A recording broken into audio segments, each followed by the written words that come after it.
Greetings. What a joy and privilege to be with all of you again. We started a new series in the book of Psalms. Our series is Songs in the Night.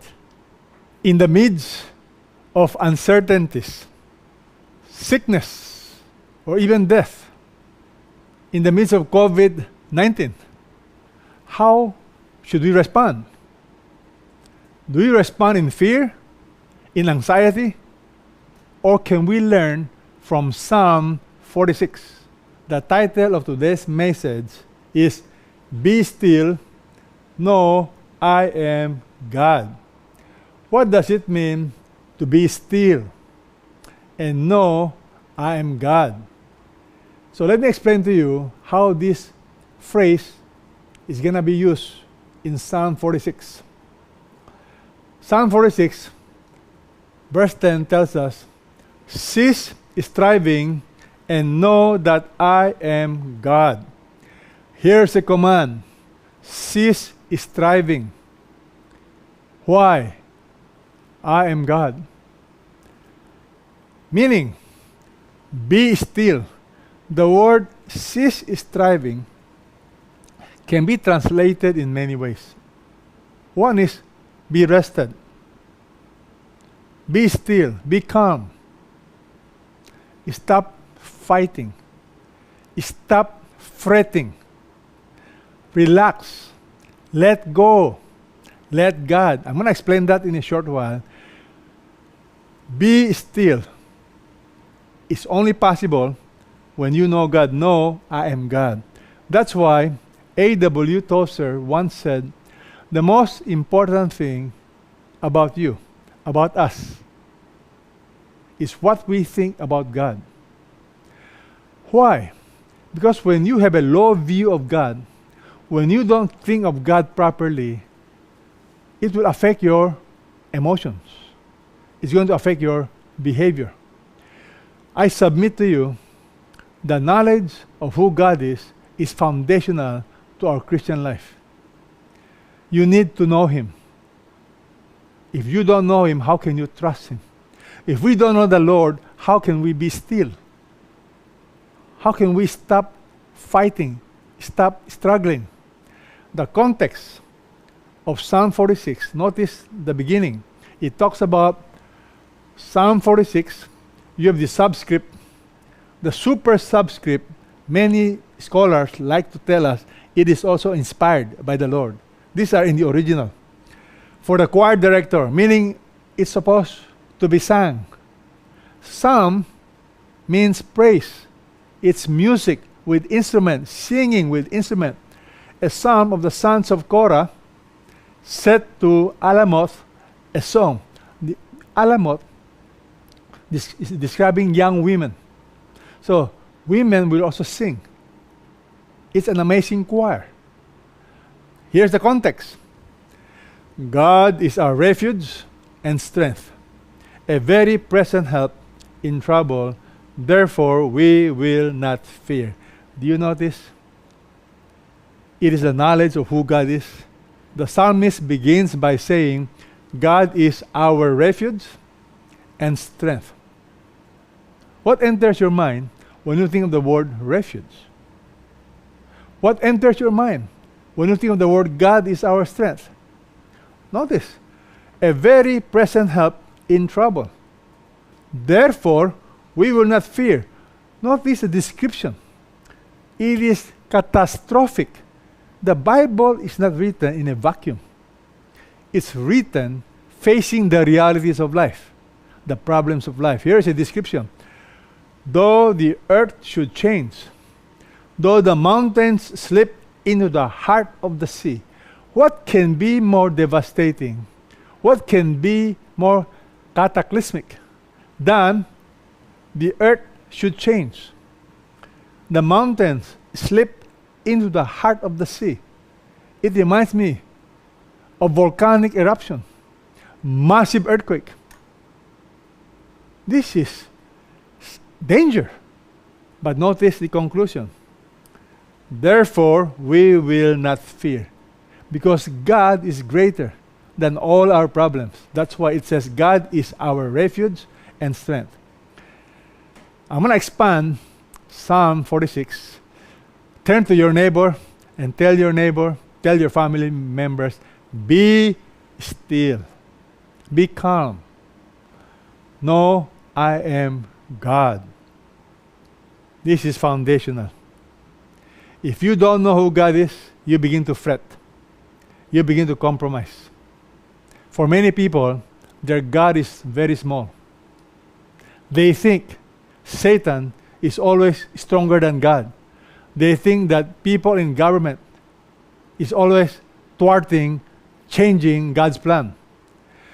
Friends, wrong theology will impact your emotions. It will impact your actions. I want to assure you, God is God. His purpose will be accomplished. And that's why you can relax. So let's explain Psalm 46 and expand and learn how to be still. So the word be still means cease striving, be rested, let go and let God, stop fighting, surrender. It's a beautiful Hebrew word. It does not mean be lazy, do nothing. That's not the meaning of be still, cease striving. No, it has to do with your attitude. You can be doing nothing and be restless. Or you can be working hard, doing your best, and be at rest. Be calm. Why? Because you know God. You know God is in control. So, how can you be still? What shall we learn about God? Today, I want to highlight a few things about God based on Psalm 46. Number one, God is our refuge. Number two, God is our rescuer, and God is our rest. What does it mean, God is our refuge? Well, the word refuge comes from the word fortress, comes from the word stronghold. So imagine, there's danger. So what will people do? They run to the fortress. They run to the stronghold. I'm reminded of the story of this deer. It's a baby deer. And there was a hunter, perhaps, walking in the forest, and he was resting, and suddenly this baby deer came in between his legs and inserted the entire body under his legs. And the woodsman was surprised. What's going on? And then he noticed there were wild dogs coming, chasing after the baby deer. It's like refuge for the baby deer is seeking the protection of the man. A fortress is like something like this. It gives you tremendous protection. I'm reminded of the story of a contest. They were encouraging all artists to paint a picture of what is peace, what is restedness. So people were asked to submit different works of art. Somebody submitted a picture of a beautiful sunset. The other one, a beautiful picture of the green meadows. The other one, a picture of a beautiful, calm ocean, sea. But the one that won is a picture of a waterfall. Amazing waterfall. And people ask, how come this picture won the contest? If you will notice, waterfall does not describe peace, restedness, being still. On the contrary, waterfall, there is tremendous force, tremendous noise, tremendous water cascading down. How can it represent peace, restedness? You have to notice the painting. You see, underneath that waterfall, there was a cliff, and in that cliff, you have a nest, a bird with babies and a nest underneath. Why? Because for the bird This is refuge. There is protection. Friends, where do you run to when you have problems, when you are troubled? Who is your refuge? Where do you run to for protection? For many people, they run to friends, they run to perhaps relationships or money. Can I tell you, all of this can be good, but they will really never be sufficient for your security. Real security comes not from a place, but from a person. The Lord Jesus Christ, God Himself. I remember years ago, many Japanese place their security in their company. It's called lifelong employment. Once they place their confidence in the company, they feel like they have a job for life. That's their security. Until the Asian crisis hit. When companies began to close down, they got a shock of their lives. They were being laid off. Why? Nothing in this world can really give us real security. No government, no company, no relationship. Just look at COVID-19. All our lives are now affected because real security is found in a person, not in circumstances. The writer begins to make it very clear what does it mean to have God as our refuge. So he uses metaphors. He talks about a city. There's a river whose streams make glad the city of God. Now, the readers understood a city, a fortress. A city has to have walls protecting it, but more than that, it has to have water. Verse 4, there is a river whose streams make glad the city of God. Scholars tell us Jerusalem is supposed to be the city of God. But do you know what? There is no river in Jerusalem. In fact, the problem of Jerusalem is water. So the writer is describing a situation whereby real security comes from God. This is prophetic, because when the Bible talks about a river coming from the city of God, it speaks of the future. In Revelation chapter 22, the Bible tells us, in the end times, He showed me a river of the water of life, clear as crystal, coming from the throne of God and of the Lamb. The same thing in the book of Ezekiel. The book of Ezekiel talks about the end times. How a river, how the water will come from the temple of God towards the east of Jerusalem, going all the way down to the Dead Sea. The river speaks of life, sustenance. And that's what the Bible is talking about. Someday, notice what's going to happen. Our security is really in the Lord. There will no longer be any curse. The throne of God and of the Lamb will be in it, and His bond servants will serve Him. In other words, the security has to do with God's presence. Notice the emphasis. The holy dwelling places of the Most High. The Most High God. That's our security, not a place. God is in the midst of her. What makes that city a great place of security, of refuge, is God, not the walls. She will not be moved. God will help her. So it's all about God. The next thing I like you to learn about God is God is our rescuer. What does it mean to be our rescuer? God is our refuge and strength, a very present help in trouble. Do you notice? A very present help. God is not far away. You don't have to wait. His timing is perfect. Why? Because God is with us. A very present, right beside you. Not just time. Physical presence beside us. A very present help. in trouble. Notice, what I'm learning is being a child of God, being a follower of Jesus, does not exempt us from problems. It does not exempt us from calamities. But the conclusion is, therefore, we will not fear. You see, following the Lord is logical. It tells you think rightly about God. He's our refuge. He's a mighty God. And then He's our rescuer.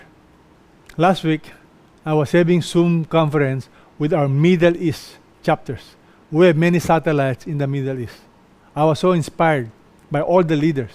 When I heard their stories, there was one of them who lost his job before the COVID-19 lockdown.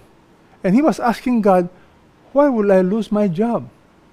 And then during the COVID-19 lockdown, he discovered his office had COVID virus. And he began to thank the Lord, Lord, thank you for getting me out of my company. But would you believe it? A few weeks ago, in the midst of this COVID-19, he was given a new job by a new company. So what is the likelihood of somebody losing a job before COVID-19 and then finding a job in the midst of COVID-19? Friends, God is our refuge. He is our strength. And the Bible tells us, a very present help. What does that mean? Present help. God is with us. He will help you. He's not somebody up there. He is with you. He promised to take care of us. The Bible tells us we will not fear. Notice the consequence of knowing God, who God is, our refuge. The logical conclusion is we will not fear. Amazing truth. We will find restedness when we know God. Notice, the nations made an uproar, the kingdoms tottered, he raised his voice, the earth melted. The nations made an uproar. In other words, there are times when the enemies try to scare us. All kinds of noise. And the truth is, it's so easy for us to become afraid. But the psalmist would like us to know. He raised his voice. The very voice of God has tremendous power. The earth melted. The emphasis is God, His power, His strength. He's our rescuer. The Lord of hosts is with us. The God of Jacob is our stronghold. Selah. The word Selah means, think about it. Think about it. The Lord of hosts. What does this word mean, the Lord of hosts? Our rescuer is described as the Lord of hosts. When you see that phrase in the Bible, it is talking about God is the commander-in-chief of the heavenly army. Host talks about military soldiers. God is the Lord, the King of kings of a mighty army. And that's why He can rescue us. Let me give you an example of God being the Lord of a mighty army. And that's why you can be rested. You can say, be still, don't be afraid. I'm reminded of 2 Kings chapter 6. When the king of Aram decided to capture Elisha, the king mobilized a great army to capture Elisha. And here is the story. Elisha was surrounded by a great army. Let's look at what happened. When the attendant of the man of God had risen early and gone out, behold, an army with horses and chariots was circling the city, and his servants said to him, Alas, my master, what shall we do? Do you understand? It's so natural to be afraid when we are surrounded by enemies, when we are surrounded by problems. The servant asked his master Elisha, "What shall we do?" He was afraid. Notice the answer. "Do not fear." Don't be afraid. Be still. Be calm. For those who are with us are more than those who are with them. I want you to imagine you are an attendant, and your master tells you, "Relax. Don't be afraid of the numbers of the enemies surrounding us, because there are more of us together." You know, if I were the attendant, I would have no idea what Elisha is talking about. I will count. How many are we, Elijah? 1, 2. 2 of us. And you say, we are more. You see, many times you need the eyes of faith. We need to learn who God is. He's the Lord of hosts. Elisha prayed and said, "O Lord, I pray, open his eyes that he may see." You know, my prayer is for God's people to have their spiritual eyes open, to come to know who God is, to realize how great he is. He's the Lord of hosts, our refuge, our rescuer. We need our eyes to be open to really understand the greatness and the power of God. Notice. "And the Lord opened the servant's eyes, and he saw, and behold, the mountain was full of horses and chariots of fire all around Elisha."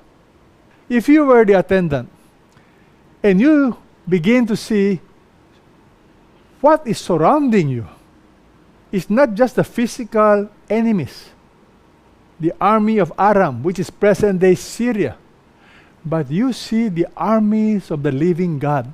Notice, full of horses and chariots of fire surrounding you. Will you still be afraid? And that is why it is so important that we know God. People who don't know the Lord, who do not know the resources of God, has every right to be afraid. Why? They don't know him. And that's why when you read and study the book of Psalms, I pray that your eyes will be open to see who God is, our refuge. That's why we can be still. He's our rescuer. Notice, Psalm 46 continues. "Come, behold the works of the Lord, who has wrought desolations in the earth. He makes wars to cease to the end of the earth.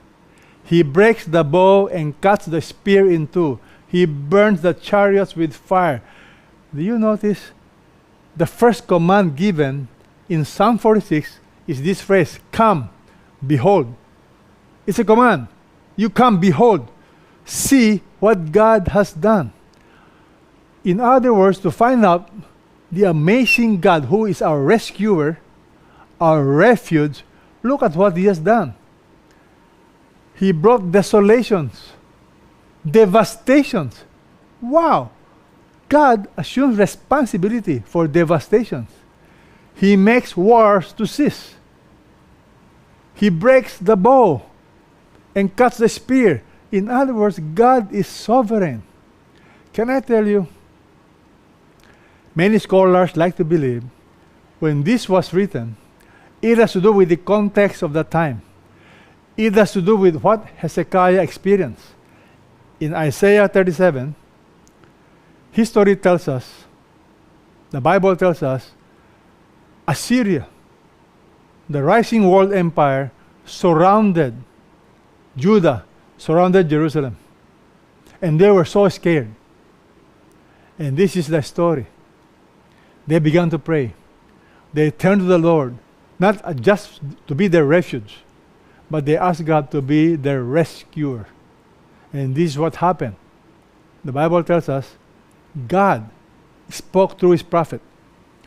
Therefore, thus says the Lord concerning the king of Assyria, he will not come to this city or shoot an arrow there. God is telling his people in Jerusalem, King Hezekiah, relax. Be still. Don't be afraid. That great army will not enter the city or even shoot an arrow. I will defend this city to save it for my own sake. God is giving them a promise. I will rescue you. I will save you. Now, what really happened? The angel of the Lord went out and struck 185,000 soldiers in the camp of the Assyrians. And when men arose early in the morning, behold, all of these were dead. Notice how many angels. God had myriads, thousands and thousands of soldiers, angels at his disposal. Here he only sent one. An angel, the angel of the Lord, went out, killed 185,000. Such is the power of the Lord. Do you know him? I know all of us have problems. But how big is our Lord? How big is your God? God wants us to know, be still. Know, I am God.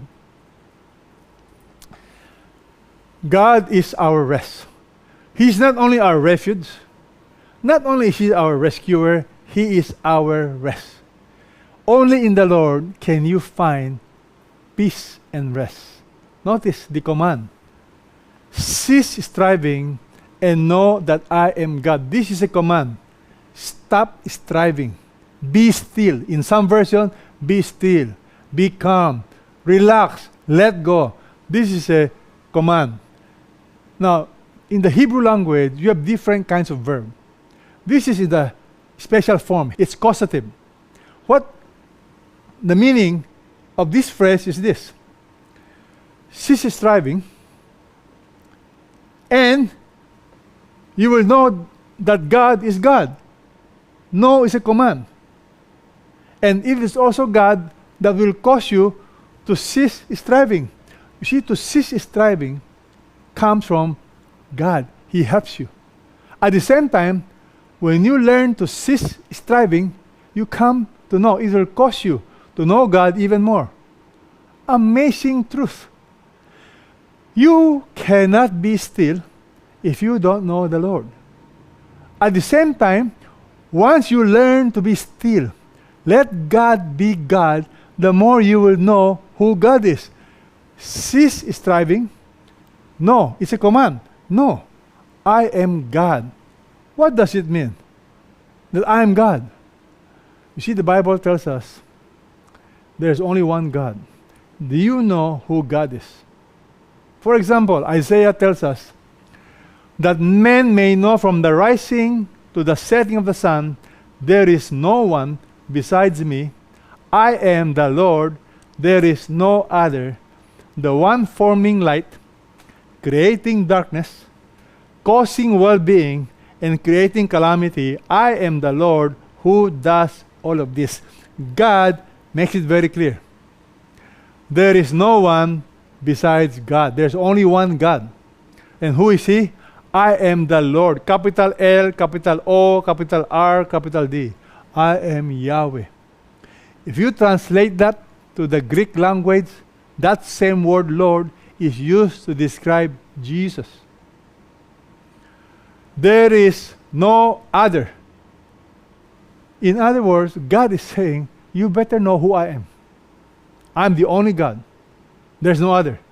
Now, how does He describe Himself? The one forming light and creating darkness, causing well-being and creating calamity. God makes no apology that He assumes responsibility for calamity and for well-being. God is God. He is sovereign. He makes no excuses. I am God. I can cause well-being and I can create calamity. You know what God wants you to know? There are no accidents. Everything that happens to your life, everything that's happening today, including COVID-19, is never a surprise for God, because God is God. That's why it's important you know who God is. Our problem is we have such a low view of God. We think Satan is always stronger than God. My friend, there is no other God. If God wants something done, it gets done. Notice, Daniel chapter 4, verse 35. All the inhabitants of the earth are accounted as nothing. He does according to his will in the hosts of heaven and among the inhabitants of the earth. No one can ward off his hand and say, what have you done? This is talking about the sovereignty of God. God is in control. He does according to his will. No one can ever pressure God. No one can ever force God to do anything. And the Bible tells us, even among the inhabitants of earth, no one can ward off his hand. Not even the beings in heaven or on earth. Because God is God. That is why you can be rested. You can be still. Because God is God. And above all, he is a good God. What do we mean? Many times, we question God when we have problems. When bad things are happening to us, our tendency is to run away from God. Can I tell you something? When I learned about Psalm 46, I want to encourage everybody, in the midst of problems, in the midst of calamities, do not run away. Run towards God. He's our refuge. He's our rescuer. Your tendency and my tendency is to run away, to be discouraged. On the contrary, when you are having problems, you run towards God. Notice, including pain. Hebrews 12, verse 6 and 10. Those whom the Lord loves, notice, whom the Lord loves, he disciplines. Now, discipline is not pleasant. He scourges every son whom he receives. The word scourge, exactly the same word used to describe Jesus when they were scourging him, when they were whipping him. This is painful. God makes no apology. He scourges every son. Why? Notice the heart of God, which you and I don't understand. Many times we cannot reconcile pain and suffering, sickness, with a loving God. The problem is not God. The problem is our theology. You think you need to defend God. My friend, you must never interpret God based on circumstances. Interpret circumstances based on the truth about God. When you have problems, what is God doing? For they discipline us for a short time, as seemed best for them. But He, God, disciplines us for our good. And how does God discipline us today? Many times. If you read the book of 1 Corinthians, during Lord's Supper, the Bible says, some of you are sick. You are weak. Believe it or not, God uses sickness. He uses financial problems. He uses relationship problems. God wants to bring us to a point wherein we will turn to Him. Because many times we don't listen to God until we're disciplined. I remember what C.S. Lewis saying, and you and I know I keep quoting this amazing phrase. Pain is the megaphone of God. In the midst of pain, we listen to God better. Are you listening to God? Are you having some problems today? Well, I want you to know something. God loves you. And He wants you to know He's your rescuer, He's your refuge. But you got to turn to Him. Notice, as we are about to finish, it says here, cease striving, know that I am God. I will be exalted among the nations. I will be exalted in the earth. The whole agenda of God is about His glory. It's not about you, it's not about me. It's God's glory. But our comfort is in the last two phrases. The Lord of hosts is with us. The very presence of God is with us. And then, the God of Jacob is our stronghold. Selah. Remember the word Selah means, in music, pause. Think. What are we going to think about? Why did the Bible use this phrase, the God of Jacob, twice? In Psalm 46, remember, verse 4 and 5, it talks about the God of Jacob. Why not the God of Abraham? Why not the God of Isaac? Why the God of Jacob? Because the God of Jacob is describing how God deals with people like Jacob. Jacob is the exact opposite of somebody being able to stop striving, stop fighting God. Jacob, remember Jacob? The name Jacob means what? Schemer, liar, opportunist. That was Jacob. He took advantage of his brother Esau, remember? When Esau was hungry, he took advantage of his father because the father could not see very well. He lied to his father to steal the birthright. You remember how Jacob dealt with his uncle Laban, how he manipulated everything? Jacob is a schemer. But let me share with you something about the God of Jacob. God will not reject you just because you're a schemer. God does not give up on us just because we are like Jacob, stubborn. In fact, God will pursue us even if we run away like Jacob. Such is our comfort, the God of Jacob, the God of comfort, the God of grace.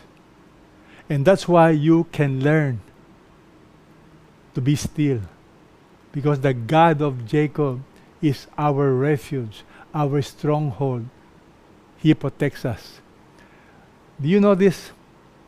At the end of Jacob's life, at the latter part, how God dealt with him. Jacob was stubborn, running away. And the latter part of Jacob's life, the latter part, you will notice, God took the initiative to wrestle with him. The first wrestling match in the Bible is found in the book of Genesis. God wrestled with Jacob to show us a picture of the perseverance of God, the patience of God towards people like Jacob. I identify myself with Jacob. Many times I'm stubborn. Many times I run away from God. Many times I have a tendency to manipulate.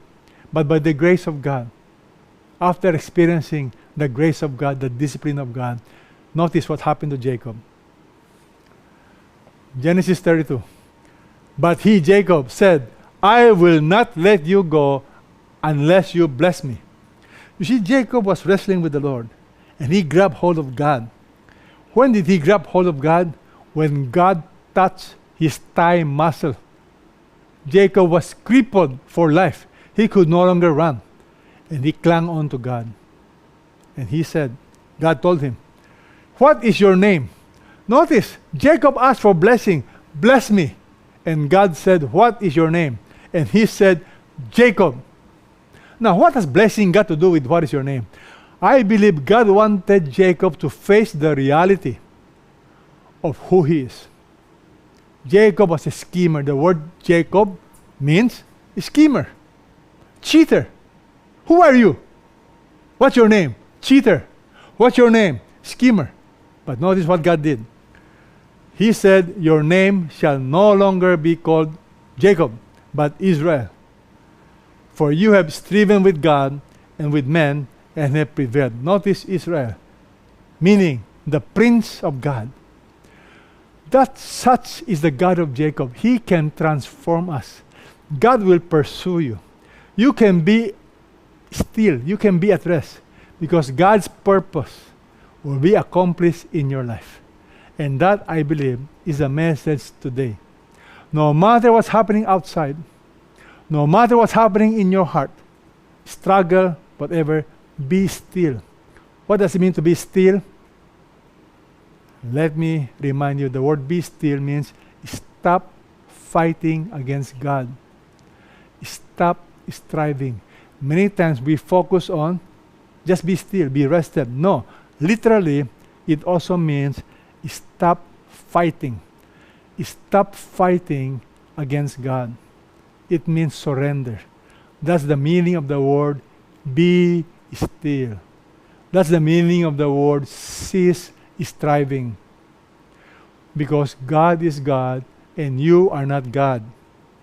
So stop playing God. Stop acting God. Let God be God in your life. Surrender. Be at peace. As we close, one of the best examples that I can think of is Ravi Zacharias. Here was a man who was rested, who learned, cease striving.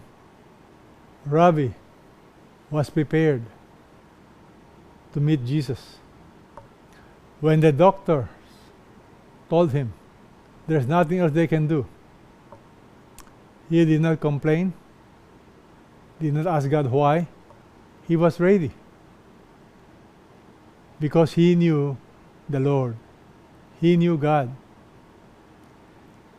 When he was in CCF this year, he basically prophesied about his death. He talks about, my work is done. It's time for me to pass it on. You know, last year I stepped down from the leadership of the organization that I had led for all these years. I've been in the ministry now for 48 years. My work may not be finished, but it's done. I think I've preached enough, I've spoken enough, there's nothing new I can say. I've just done it all that I wanted to do, but I recognized it was time to pass the baton on to younger legs and a younger mind. I will keep running as long as God gives me breath in this body. And I'll tell you what, young people, those days fly by like the wind, and you suddenly look back and say, where have all the years gone? Redeem the time, harness the time. 70 years and 10 is not much at all. When you reach that destination point, you say, I thought I was young, but my knees tell me I am not. Take the time that God has given to you, the finger of God in all of history, and Christ as its central figure. You know, I praise God for Ravi. I want us to all stand up and we'll pray for him. Ravi, you have always been a blessing to us. And when you say your work is done, but you are still running, that's how it should be. You see, when you know the Lord and you walk with the Lord, you really experience cease striving. Be still, because you know God is God. I'm going to miss Ravi, but he is such a blessing to many of us. And his example in facing the inevitable, in facing death, is an inspiration to all of us. He was ready. He knew Jesus, and he loved Jesus. If some of you would like to experience restedness, you want to learn to be at peace, here is the amazing invitation of Jesus. Look at what Jesus tells us. Come to me, all who are weary and heavy laden, and I will give you rest. Jesus says, come to me, all who are weary, heavy laden, and I will give you rest. You know, God wants you to experience peace, to experience rest. How do you experience rest and peace? Matthew 11:28, come to me, come to Jesus. Perhaps some of you are tired. You've been restless. You've been fighting. You've been trying to manipulate. Can I remind you? There's only one God, and you are not Him. Don't bear the burden of this world. Let God be God. Come to Jesus. He will give you real peace, real joy. Exodus 33:14. He said, my presence shall go with you, and I will give you rest. The promise of rest comes from God Himself. You will not experience real rest, real restedness, apart from God. We need His presence. Religion will not do it. No matter who you are, how much money you have, how healthy you are, you will never experience real rest until you encounter the presence of the Lord. If God has been speaking to you and you would like to experience real peace, you want to learn how to be still, I guarantee you, you cannot find that in any religion, in any circumstances, in anybody other than Jesus. That's what Ravi experienced. That's what I experienced. And that's what many of God's people have experienced, coming to Jesus. But you need to surrender. Be still. Surrender. So that you will know, I am God. Be rested. Stop fighting. Then you will know who God is. If that is your desire, let's pray together. It's a short prayer. Lord God, I surrender my life to you. I want to experience this restedness. I want to learn to be at peace. I surrender my life. I invite you today to come into my life, be my Savior, be my Lord. I accept your gift of forgiveness. I accept your gift of eternal life. I come to you, Jesus. Change my heart. In Jesus' name I pray. Amen. If this has been very meaningful to you, I'd like you to click below. You can ask for prayer. You may want to know more information. We'll be happy to help you. In a short while, there will be discussion questions. I'd like you to join us. Here are some suggested questions that you can discuss with your family members or D group or your friends. When you encounter problems, what do you usually do? For most of us, we run away from God or we run to friends. But how many of us, automatically, by default, we run towards God? What makes us restless? Why is knowing God so important? What should you know about God based on Psalm 46? What promises can you claim based on Psalm 46? I pray that this will be a blessing for you. Thanks for watching. We would like to invite you to be a Christ-committed follower by being part of the movement as we honor God and obey His Great Commission. To find out if there's a CCF satellite near you, log on to www.ccf.org.ph/satellites. We also want to encourage you to join a small discipleship group where you can deepen your knowledge and love for Jesus and others. To sign up, log on to www.ccf.org.ph/discipleship group. All of CCF's video resources are available free of charge and are constantly being improved by our team. Would you consider supporting CCF through prayer and giving so more people can be blessed? You can give securely through our website at www.ccf.org.ph/give. For more videos like this, please subscribe to our channel. Thanks and God bless.